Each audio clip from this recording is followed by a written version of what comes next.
So here we have a slightly used 2025 Land Rover Range Rover. This one is a P550e, short wheelbase, SE trim. Comes in Carpathian gray, premium metallic paint, and then ebony leather interior. Powertrain consists of a 3-liter plug-in hybrid, turbocharged inline 6 engine mated with an 8-speed automatic, and that gives us 542 horsepower, 590 pound-feet of torque. Front end here, we do get our LED headlamps along with the LED daytime running lights and LED fog lights. And just a really nice front fascia here. Ever since it got its refreshed the past couple of years, I just really love what they did here. Very subtle, but you can tell a big difference. 22-inch wheels. Really like how that complements the black accents and how it goes with the gray. Just a beautiful spec here. You get the Meridian 3D surround sound system, memory seat functions, power seat controls there for the seat back, seat bottom, one-touch up and down windows on all 4 doors. And then we do have the electronic child lock, rear window locks, power mirrors are here. Blind spot monitors are in the side and we can fold those in or out.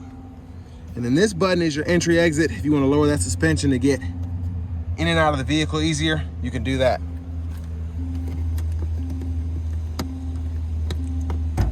Hood release is there. And then lift gate, gas cap, pedals are there, and then we do get a power tilt telescoping steering wheel. And then here's the driver's seat. But a big thanks to Auto Collection of Murfreesboro and Auto Pro Nashville for allowing me to review this Range Rover today. I'll leave a link below in the description.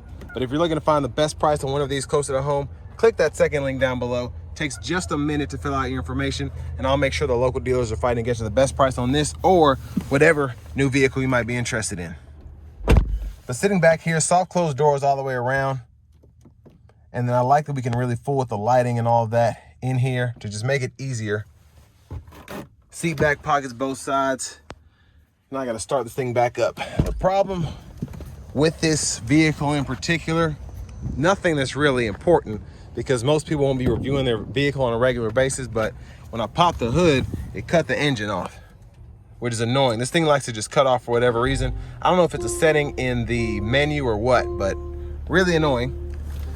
But I was able to start it back up after I popped the hood, so hopefully that won't come back to bite me when I want to open it in a little bit. Now, down here, you can control the vents and all of that. The seats, so you can cool the seats in the back, which is nice. Outboard there. Choose fan direction, auto mode, the actual vents are here. And then down here below, you have a 12 volts, kind of hard to see back there. And then 2 USB-C charge ports. And then a 110 volt 3-prong household plug in there. And there's a view of the front from back here. Sunshade, middle seat, you can fold this down. Storage tray in the back, bottle holders in the front. But just a nice interior, very Range Rover-esque, what I would expect from one of these. Grab handles here, push this out, you can hang a dress shirt there if you need to.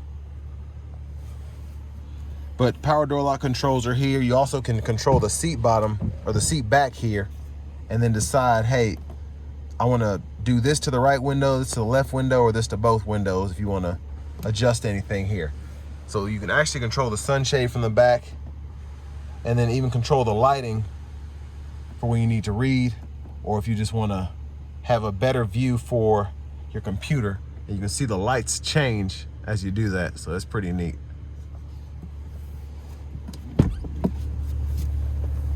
But everything feels premium as I touch the doors, the handles, the buttons, all of that. Now, this is where you actually charge the vehicle. So that's gonna take a 220, no problem.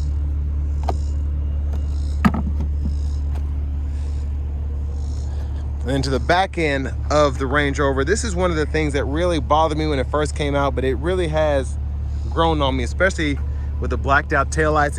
It looks mean in a good way.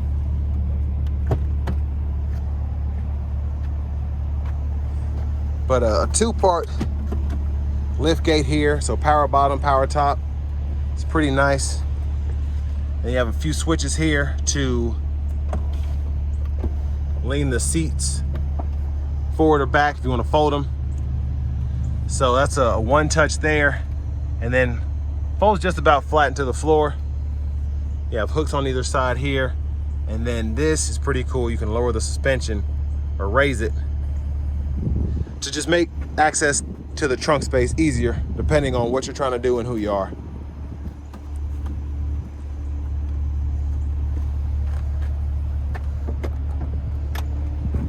And while that's going down, just a quick look underneath. Interesting how they did the exhaust.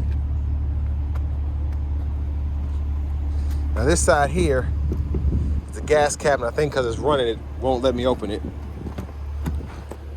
If you can just hold it up one time. Oh, okay, so that's pretty cool. So you can just push it back up one time or one touch, and then it'll get back to where it needs to be. Love that. Was not expecting that. But lower anchors on the bottom of the seat itself there for the car seats. Yeah, I like that a lot. That's how you can tell that I'm not fancy enough for this thing. But there's the glove compartment in the bottom. You have that top cubby here. And then, what is that, 12 volt? Got a 12 volt there. There was also one in the back as well, in the trunk space, I forgot to mention.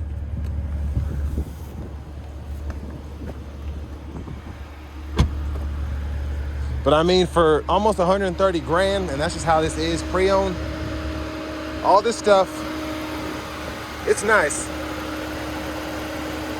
But there's that 3-liter inline turbocharged 6-cylinder, made it to that electric motor. Let's go ahead and show off the turn signals.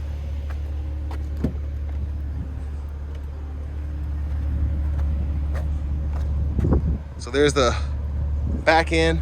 Of course, full LEDs all the way around. Side mirror, and the one in the front.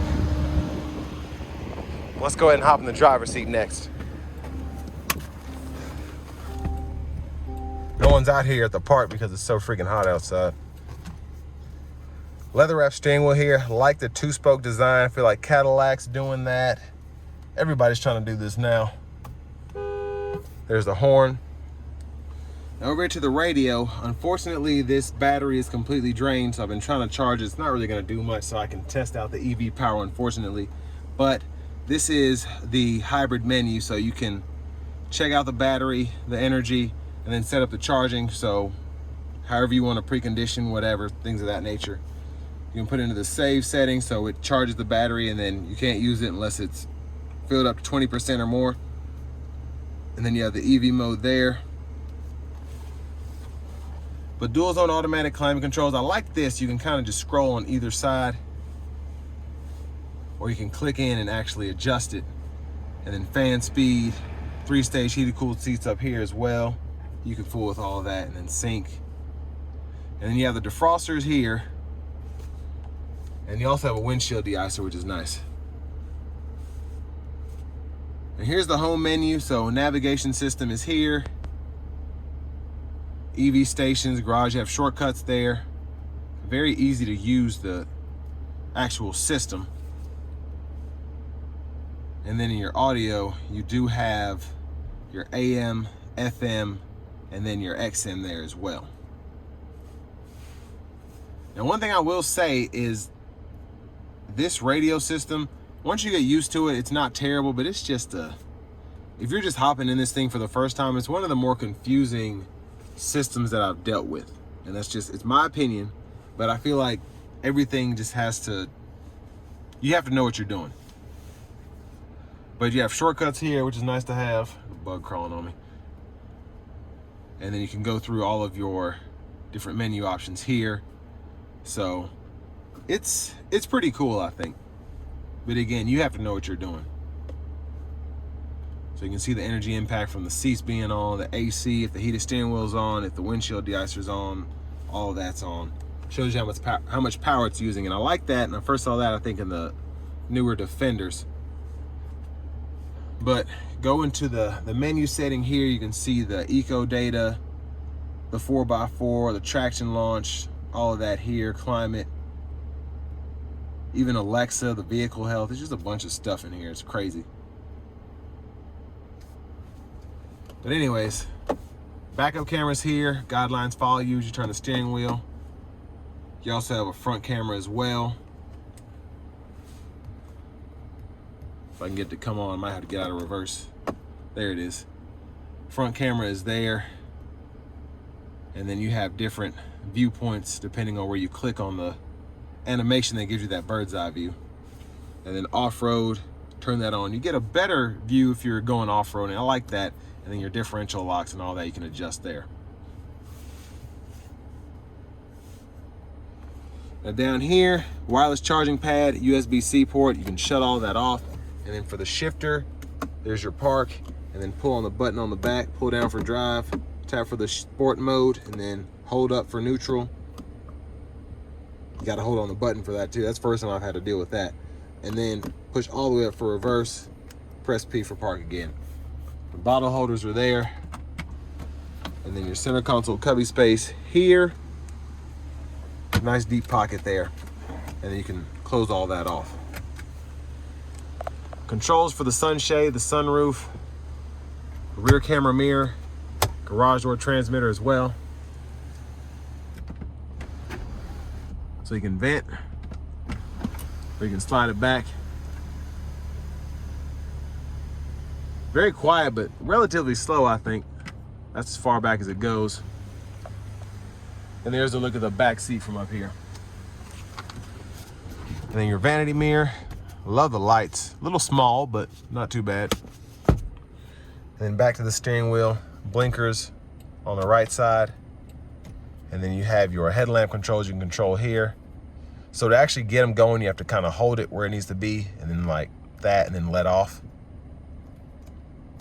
And then your front fog lights, rear fog lights, you can toggle those.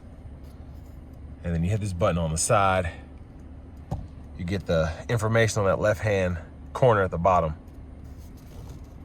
And then automatic wipers, one time, off, auto, low, high. You can adjust that auto sensitivity there. And then you have your rear wiper here. And then push this in for the rear fluid in the camera. And then pull up for the front fluid. Paddle shifters behind the steering wheel. And then Bluetooth buttons go through your track list, radio station presets there, and then you have voice recognition, volume, and then this activates your safety system depending on what you want on. So you can turn the lane keeping system on or off there, adjust the gap adjust for the adaptive cruise, set the speed, cancel, heated steering wheel, and then you have the limiter there if you want to adjust that speed for whatever reason. And then right in front of me, it's not flashing, that's just my camera. That's the heads up display. Push button starts here. Hazards are there. Finally, here's your key fob. But next, let's go ahead and take this 2025 Range Rover P550e out on the road for a test drive. So starting the test drive here in the Rover P550e, it's a pretty nice SUV. It's very smooth, very easy to drive. Now, if I put on the EV mode,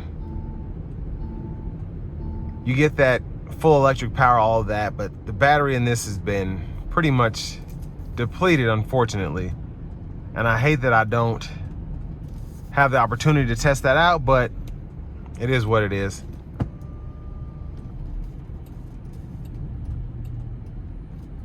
I will say the regenerative braking could be better, but it's not terrible. It's really good in terms of just feeling luxurious, but in how it charges, I feel like I can't maximize it like I could in like my Pacifica Hybrid or my Mustang Mach-E.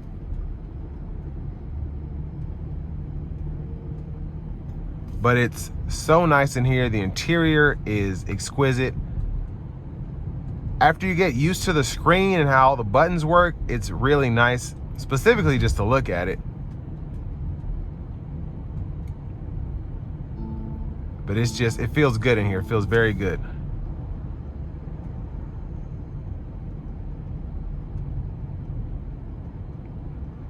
and relatively, I shouldn't even say relatively, it's very quiet in here. It's extremely quiet in this Range Rover. And I think the inline six just pairs beautifully with the electric motor. Not only do you get the power there, but you also get the efficiency without having to have a V8, without having to have a supercharger. So it's nice to have all that again. Now I had to leave the lot at Auto Pro Nashville. It's getting a little crowded out there, so this test drive will be extended. So just keep that in mind. But it does give me the opportunity to kind of test out everything that I can. It's not gonna be a short test drive like it usually is. And I'm glad I'm able to do that because this is one of the, I think this is the second new Range Rover I've gotten in since the refresh with the screens. I've gotten in a Range Rover Sport, but this is my first actual Range Rover that I've reviewed. Now again, I like how this drives because it's luxurious, it rides fantastically, relatively quick from throttle response, and it's so smooth. When you drive it down the road, it just feels like $1,000,000. But the steering feel is plush, but not too soft, and I like that. But then you also have something that's quick. So the steering is, they just did a good job with it. It's hard to explain, but like the steering is good enough. It's not loose. Let me put it that way. The steering is not loose. It's very plush, but it still feels very controlled under hard throttle.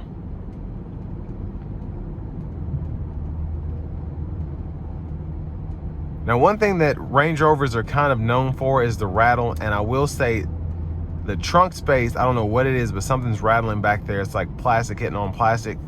But other than that, I mean, it's really no other sound in here. It's very quiet. I kind of want to look back there. It might be like a license plate or something that's loose. But I mean, it's just such a nice car. It really is. And I see why people drive these because, first of all, they look fantastic. They feel fantastic behind the wheel, but also the off-road capability. If you want to have a good time going up in the mountains or whatever, you have that capability here.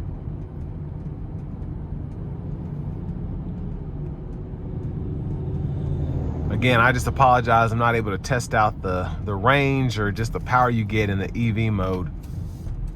And here in Tennessee, that's an issue because most people that buy these things, they like the tax credit or they like having the fanciest vehicle out there, but they don't ever charge their batteries up. They just drive it in the gas power mode. Me, I have a plug-in hybrid and I don't like using that gas engine unless I'm going on a road trip. So I use the 32 miles of electric range 80% of the time.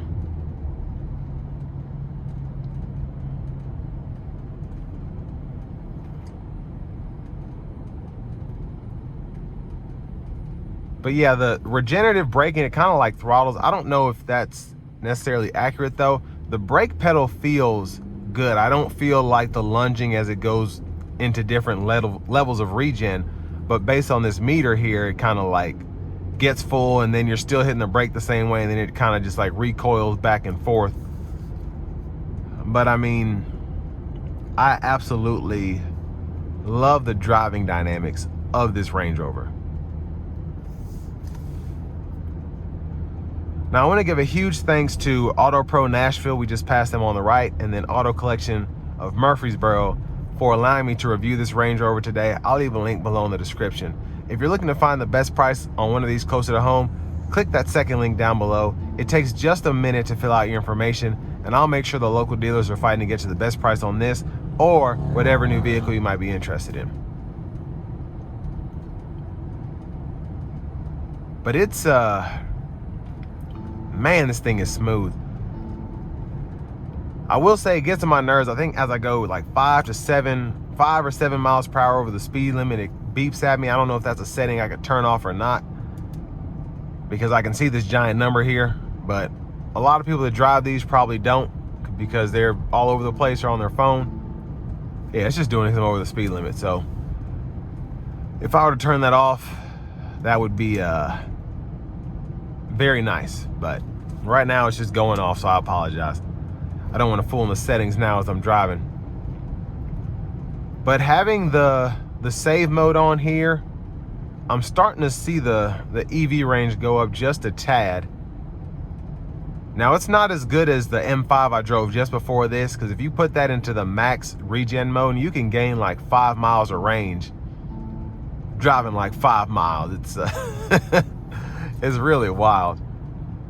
But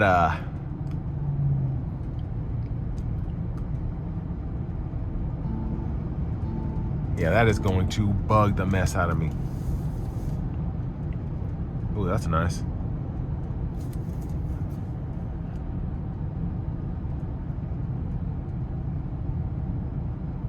Yeah, it's just, I don't know what it is, but there's a plastic piece back there that is just ever so slightly rubbing against something. And it sucks that that's so noticeable because the rest of the vehicle is so quiet. The sound acoustics in here are incredible. Road noise is unnoticeable. And it's like a gift and a curse, you know, like it sounds so good in here you can hear everything.